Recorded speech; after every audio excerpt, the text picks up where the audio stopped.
Sports Talk Chicago. I'm Jon Zaghloul, and we are back and ready for today's special guest. He's the host of Blackhawks Live at WGN Radio, a WGN-TV sports reporter, and a 35-year sports media veteran. Please welcome Chris Boden to the program. Chris, great to have you on. How are you? I'm doing well. Great to be on with you again. Once again, John, how you been lately? I've been good. How have you been? I know you were recently in Pittsburgh. How'd March Madness coverage go in the grind go, being back on the road? No, it was a lot of fun. I really enjoyed it, despite the, shall we say, lack of quality of basketball for the two teams that I was covering. Because, man, it was rough. Loyola, really unfortunate to see the way things ended for them, especially Lucas Williamson, since he has been such an integral part of this 5-year run that Loyola's had. I mean, he's kind of driven the bus and been there every step of the way. And to have him end up with the kind of shooting day that he did and have his college career wrap up in the manner that it did is truly unfortunate. But, they've certainly met their mark over the course of the last 5 years, and they have a little work to do, probably working that transfer portal with so many guys leaving and them heading to, what I think is a little bit tougher league next year in the Atlantic 10. And as for Illinois, I mean, we almost saw a double dud on Friday because of the way that they performed, falling into a 20-6 hole. Somehow, some way managing to get out of it and survive with a victory. But they needed to be a whole lot different from that Friday game when they took on Houston on Sunday. You could just tell when you were watching that Cougars game Friday night against UAB that they would need to find a completely different level. They're going to have to hit their outside shots like they did not against Chattanooga. And that never came. And unfortunately, the Illini season ends for the second straight year in the second round. I know there was some talk afterwards about what a, quote unquote, difficult year it has been. Perhaps some things that weren't made public, some challenges that they had. But nevertheless, for that to be such a senior and veteran-laden lineup with their last crack at things, I'm not sure if there's going to be a better chance for them to have the ability, or at least have the talent level, to go deep in an NCAA tournament for a couple of years. But, then again, it's March Madness. We've seen what happened with, Iowa State and Houston themselves. They work the transfer portal and all of a sudden they're in the Sweet 16. So these things can turn around quickly. Just disappointed on both levels for the seniors on both of those teams, Loyola and Illinois, not to go farther than they'd hoped and planned. Which loss shocked you more? Probably, I'm not saying I would be shocked by Illinois losing to Houston, because for all the hullabaloo about that technical on the slam being a turning point, it was a bad call. But Houston, I think, had the ability to control that game whenever they wanted to, with the way Illinois had been playing, with the lack of outside shooting. I would say of the three games, I was most surprised by Illinois' win on Friday and how difficult it was. To have Loyola have the lid on the basket like they did against Ohio State, that's certainly totally uncharacteristic. But other than that, both teams did a decent job defensively over the course of all three games. But what they weren't able to do offensively, I think, was the biggest surprise. So it's odd, there were two losses and one win, but if I'm to say what surprised me most, it was the one win that Illinois had over Chattanooga. Those things are dangerous, those 3-14 matchups we've seen. I'm sure your bracket is ripped to shreds like everybody else is. But, to see Illinois have such a struggle out of the gate, for all the talk that they had of, quote unquote, having fun, to try and park what happened last year in the second round against Loyola, put it in the rearview mirror and just go full bore and not have a care in the world. Obviously, I think that burden from a year ago ended up, which was supposed to be a motivator, ended up kind of being a mental detriment to them. It was a hurdle that they couldn't seem to get over, especially when you fall into the kind of early holes that Illinois fell into and they couldn't quite dig themselves out of. Who did that loss reflect on for Illinois, the players or Coach Brad Underwood? I think a little bit of both. Again, like I said, there was a narrative afterwards about all the challenges and difficulties that they faced that may not have necessarily gone public. And I'm assuming they're talking about, Kofi Coburn starting the year in a suspension. Granted, that was only 3 games. All the problems that Andre Curbelo had staying healthy through the year, whether it was COVID or concussions. His game just seemed a little bit more scrambly here in his sophomore year, perhaps in part due to what he went through compared to being the 6th man of the year as a freshman. And he's going to be a pretty important guy moving forward for Brad Underwood if there is any repair in the relationship that needs to be made over him sitting the final, whatever it was, 27, 28 minutes of that game on Sunday, which was in fact performance-based. So between Kofi and, Curbelo, apparently they went through some pretty serious COVID issues over the holidays when, they and a lot of other college basketball teams couldn't schedule a game. They couldn't even schedule practices, apparently, from what I understand. But you know what? A lot of college basketball teams also have their share of adversity. Whether Trent Frazier was healthy through the whole year, whether he had his own shoulder problem. Apparently, Jacob Grandison, may have had what could be as severe as a torn labrum. And he is a key he was a key factor for the Illini. But you look at that Houston team, what isn't said is that their leading scorer, 18 points a game, a kid named Sasser, busted his foot or busted his ankle back in December. Nevertheless, they have found a way to overcome things like that and find a way to get through to the Sweet 16. So, yeah, they're college kids, 18 to 23. Everyone's going to be a little bit different on how they approach and how they handle things. But I think in the end, it's still, no matter what they've been through, when all is said and done, I think it's still a little bit of a disappointment for Illinois. And, perhaps Brad Underwood's coming, entering a very key stretch of his tenure there. He's been there 5 years already. They're the winningest team in the Big Ten, schedule over the course of the last 3 years, 44 wins over 3 years, I believe. But to go 2-2 in the NCAA tournament and not see the light of the second weekend yet, I think there's going to be he's going to be under the microscope a little bit more here moving forward. Chris Boden here on Sports Talk Chicago. Chris, what did you make of the Hawks trades yesterday? The Marc-Andre Fleury trade, I think when you consider, when you take a step back and look at the big picture, they got him for almost nothing in the offseason. And to turn that around and find a trade partner, which apparently was a very difficult thing with his, movement clauses, and to find, kind of a dance floor partner to make that deal with in the Minnesota Wild.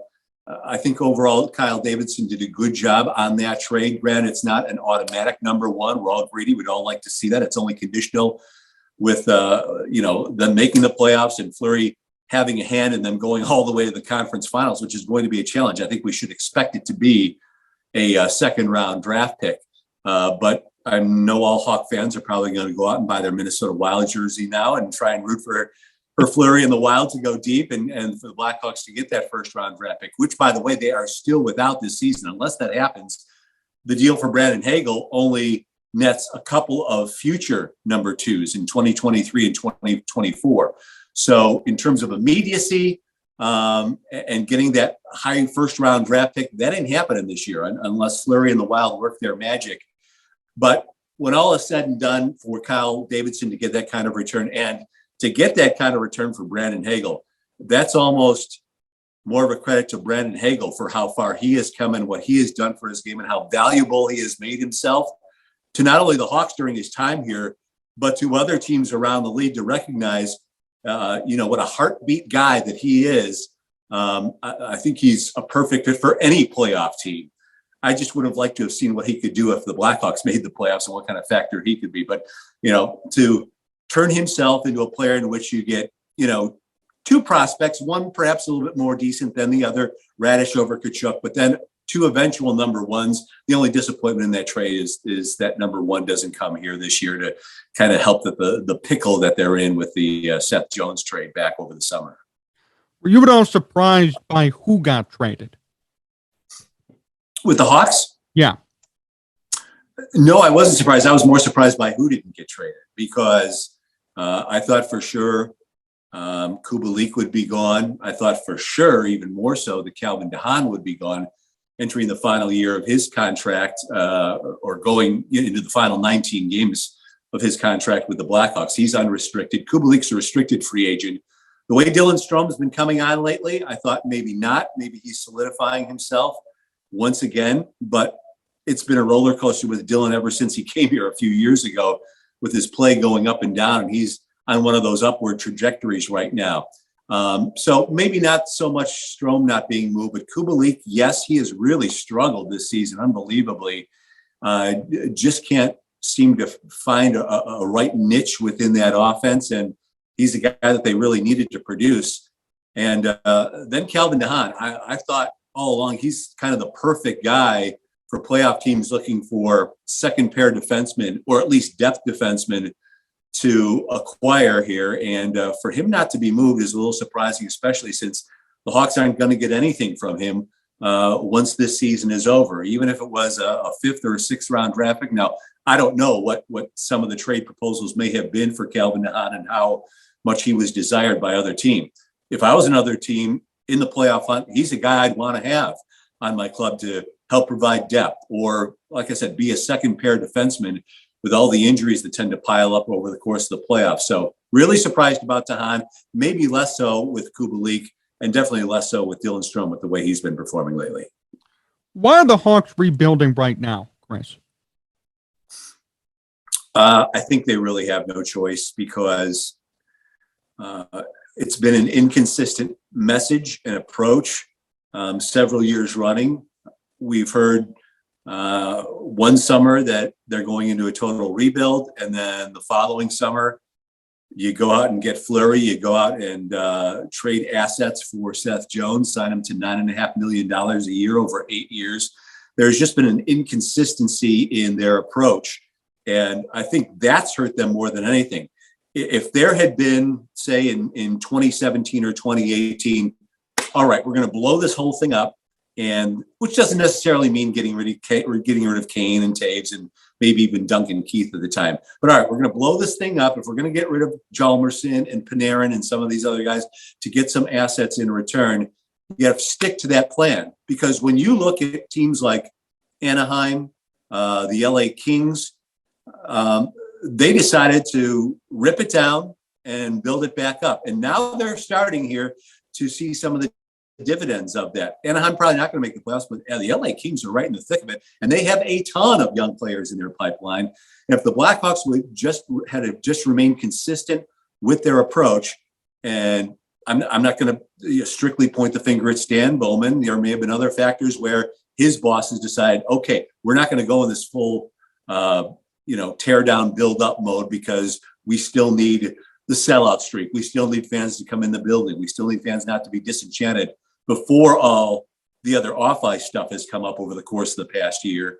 If they would have just remained consistent with one approach, I think they'd be a lot more farther along here than they are now.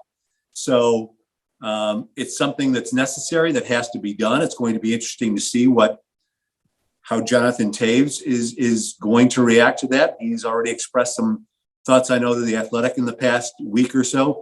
Patrick Kane has come out and said, yes, I'm in this for the long haul, but who knows during the summer when he steps back and takes a look at, how deep this rebuild is going to go and how long it might be able to take him to get back to the Stanley Cup playoffs or become a contender again.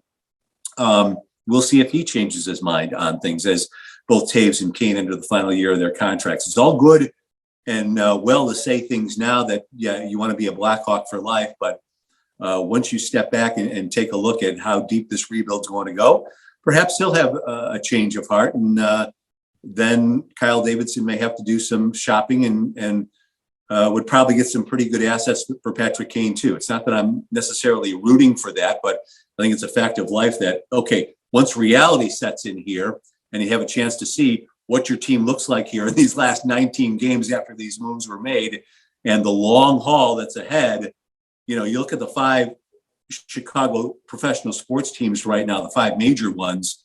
You got 2 that are teams to be excited about in the Bulls and White Sox, and you got 3 that are, I guess to steal a COVID phrase, long haulers, with the Blackhawks tearing it down and building it up, the Cubs doing the same, and the Bears likely doing the same thing as well. And in my mind, of those 3 teams, I think the Blackhawks might take the longest to get back to where they are, unless they get some miraculous some miraculous progress from some of the guys that they already have in the system that we haven't seen to this point yet.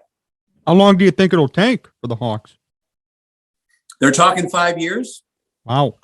I can probably see 5 years, especially with those first round draft picks not coming this year that they've gained in these trades. And now we're also going to see whatever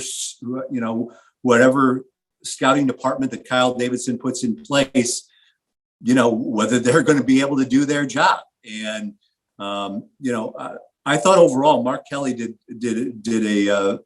a good to very good job overall during his time here. And it was a long time here. It was probably time to part ways, especially with Kyle wanting to bring his own people in. And, I also knew some of those draft decisions over the course within the last 5 years may not have been necessarily Mark's only, that he was, he may have been of one mind to do something, but the collaborative decision to go in another direction and to go for certain types of players, was the consensus. So now it's going to be when they talk about assets and building assets, and those assets meaning, as many first, second, third round draft picks as you can garner. Now it's certainly going to be up to how good Kyle Davidson's scouting department is going to be with how quickly they can turn things around. It could be 5 years, it could be sooner than that, depending on who they pick. Some of these kids are ready in a year or two. The league is getting younger and younger every year. So sometimes it only takes a year or two for them, whether it's college or a year in the minors or a year in juniors, and boom, they make the jump right away and can make an impact. The Blackhawks have to hope that those are some of the guys that they can get their hands on if they want this to be shorter than 5 years. Chris Boden here on Sports Talk Chicago. Chris, let's talk Bears now. What was your reaction to their hirings at head coach and GM? I guess a little bit. I wasn't particularly familiar with either guy. I know who they were, but wasn't particularly familiar with either guy before they brought them in. But I think they're going about things the right way.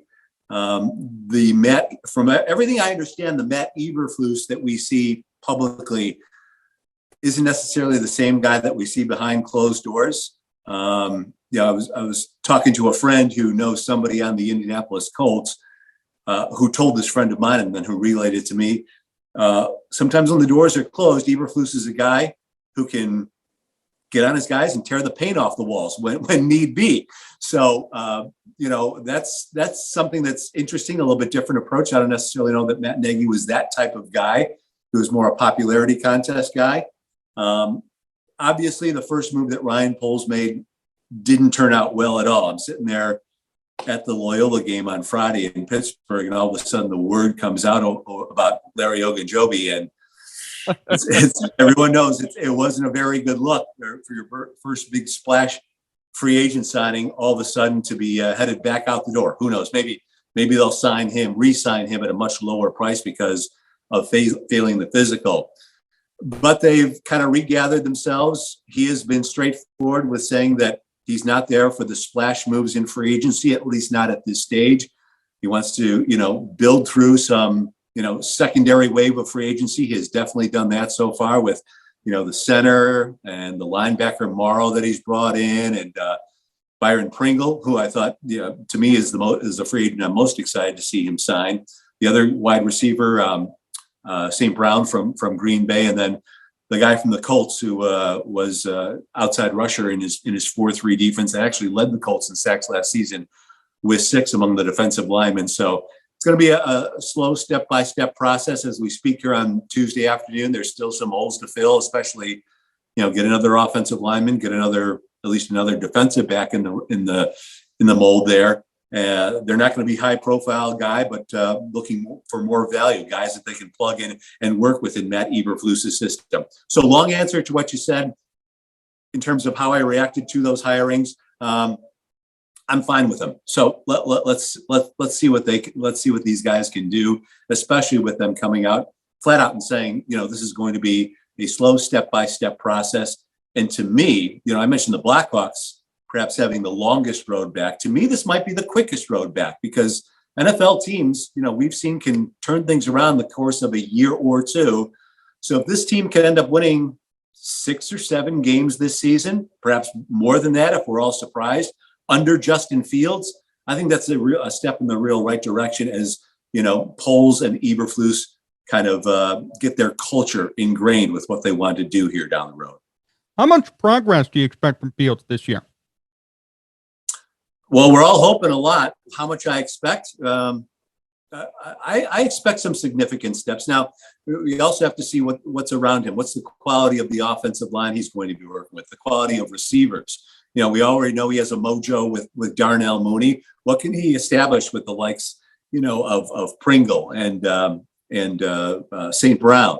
Anybody else they may happen to bring in. So apparently he's already working down in Miami with the likes of Tyrod Taylor and Colin Kaepernick, and having a guy like Luke Getsy, who, obviously he was down the depth chart for Green Bay with play calling. But when you hear Aaron Rodgers sing his praises while he was there with them, and see how sorry Rodgers was to see him go, and not to mention losing his other right-hand man and losing him to the head coach of the Denver Broncos. Hopefully we'll see this kind of progress. How much I expect? I do expect, from what we've seen and having that kind of second year jump. Granted, he has to learn a new system. I know the last time we did one of these, we talked about Matt Nagy being moved and him having Fields having to learn a new system, a second system in as many years. Hopefully he can adapt to it quickly. And now that Getsy is in place, I'm sure those two guys have had a consistent line of communication with playbook, what he's looking to do and what he wants Fields to work on. So hopefully a lot of those steps are being made here in March and April before they start gathering for mini camp and build up some steam toward training camp. What impressed you about Fields when you watched him last year? Obviously, the athleticism, the arm, those are gifts that not everybody has. And now it's just a matter of slowing the game down. And there are certain games where you saw that, in the Pittsburgh game, when he rallied the team back from a deficit in the fourth quarter, we started to see that, and then he started getting banged up a little bit. It was inconsistent because everyone, these are the 32 best football teams in the entire world with, you would think 32 of the best defensive minds going up against a kid who hasn't seen all these different looks. So that's something that's going to be part of the learning process moving forward here. And obviously a lot was thrown at him. As much as we all wanted to see Justin Fields be the starter right out of the gate, it wouldn't have been good for him to do that based on the way Matt Nagy approached the starting quarterback situation in the offseason and training camp leading up to it. But him to be thrown in the fire second, third week of the season, and all of a sudden have these defensive coordinators try to confuse the crap out of them. I think by and large, I think what we saw was kind of what we should have expected. But man, some of the physical tools are something to be excited about. And, hopefully he can marry that with everything he's going to have to learn here in what will be a very important year for him, working with this offensive coordinator who you would think was going to be with him another couple of years, in terms of breaking down defenses and becoming familiar with an offense so that it's second nature and he doesn't have to think about that stuff as he goes to the line of scrimmage. Chris Boden still here on Sports Talk Chicago. Chris, a few more questions before we finish up. First off, Sports Phone. How integral was that for your career? Oh, it was great. And again, for those who don't know, before the interweb came along, there was a call-in service back in the 80s, and this is how people would get their scores. There wasn't the computers and the phones you could just pop up and look up a scoreboard like there are these days. What we would do is there were 3 cities, Chicago, New York, and Detroit, and we would call every 10 minutes to press boxes around the country for games that weren't televised that we could keep our eye on in our respective regions, and call press boxes around the country, whether it was NHL, NBA, college basketball, and we would call them and bug them every 10 minutes for scores. And then we would go record a 1-minute report where we would talk as fast as we possibly could to squeeze in as many scores as we possibly could for people to call up and keep track of what was going on in a particular game that they might be interested in. So the gambling element helped a little bit too back in the day for those who were so inclined. But so it was a great amount of camaraderie for those of us who were trying to take that next step professionally and I think most of us were radio guys at the time, to, hopefully get a gig at one of the major radio stations in Chicago. This was the stepping stone below that allowed us to go out and cover games. We were allowed to cover games as reporters, and we would fill up our daytime hours with reports and with sound from the previous game, the night before or whatever. And it would expose us, to being out in the field and to mingle with not only athletes, but front office people and fellow reporters, and, get a little wet behind the ears, and that allow us to do so. And, just to get a sense of, some of the people who worked at that place at the old 976-1313, that was the number to call. Jeff Joniak was there. Lou Canellis was there. Fred Hubner, who recently decided to step down and retire and get out of this business. He was there at the time. David Schuster, longtime Chicago radio guy. He was part of the group that I was in, and just a handful of other. Dave Wills, the play-by-play guy of the Tampa Bay Rays. He was among the group that I was coming up with over at Sports Phone. Brian Wheeler, who spent many, many years as the Portland Trailblazers play-by-play guy. He was a part of that group too, and a number of many others who unfortunately didn't get the same opportunity that I was lucky enough to get here in Chicago, be it radio or TV. It was a stepping stone that certainly helped me professionally get to the next step. And but a bunch of other very talented guys that you may not have heard of, they were there grinding it out too. And they still found their niches in the broadcast industry at one way or another. It just may not have been, as noticeable as what I've been fortunate to have in my career. So yeah, it was a great stepping stone. But the great thing about that too, we were all friends. We still remain friends to this day. But there was always that little bit of competition because we were all about the same age, in college, just out of college, looking for that next gig. There were only so many gigs that may have been open at a particular amount of time. And, there was always a friendly competition within us about who would be the guy among us who would get that gig. So, but it was all friendly. We remained friends. And luckily, we were a number of us were blessed to move on to bigger and better things. Chris, before we finish up today, last question. What's the funniest moment you had hosting Sportsnet Central? Boy, oh boy, funniest. You always give me these tough ones to wrap up here, don't you? I have to. Oh, yeah. Yeah, I know I'm going to forget something and probably have to, when you tweet the link out later on, I'm probably going to have to amend it. Well, I don't know. I think, and I got a little blowback on this. I guess the one that I can remember is, there were a number of Super Bowl. We all know the Super Bowl ads sometimes go a little bit out there. And I happened to be working on Super Bowl Sunday one year. And so we did the best of the ads. And there was one for, I guess, a particular male product that we made that was, kind of humorous, kind of off the wall. We included that in the wild and wacky Super Bowl ads. And, I happened to work with a female anchor at the time. And, we came out of that tape in particular. And I was just asking her, I was playing dumb and asking her, what that particular commercial meant, because I just didn't quite get it. So I probably made her more uncomfortable than anything. I think I was called out a little bit on it too.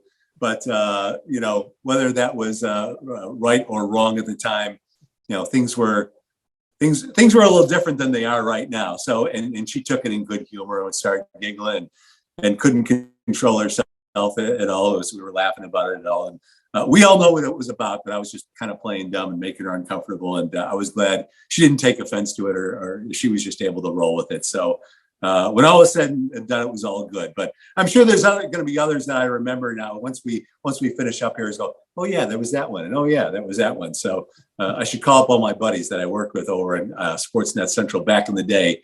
It was always a good time, regardless. Whoever you were working with, it was a great group, and whether it was on the air or during the breaks, we all had a great time with the people that I worked with, both on the air and everyone behind the scenes, who was just fantastic to work with. It was a fun 10 years that I spent there. Well, Chris, thank you so much for joining me. Always a pleasure to have you on. Best wishes, WGN, and looking forward to the next time we chat, too. Thanks, Johnny. Appreciate it. Take care. We'll talk to you soon.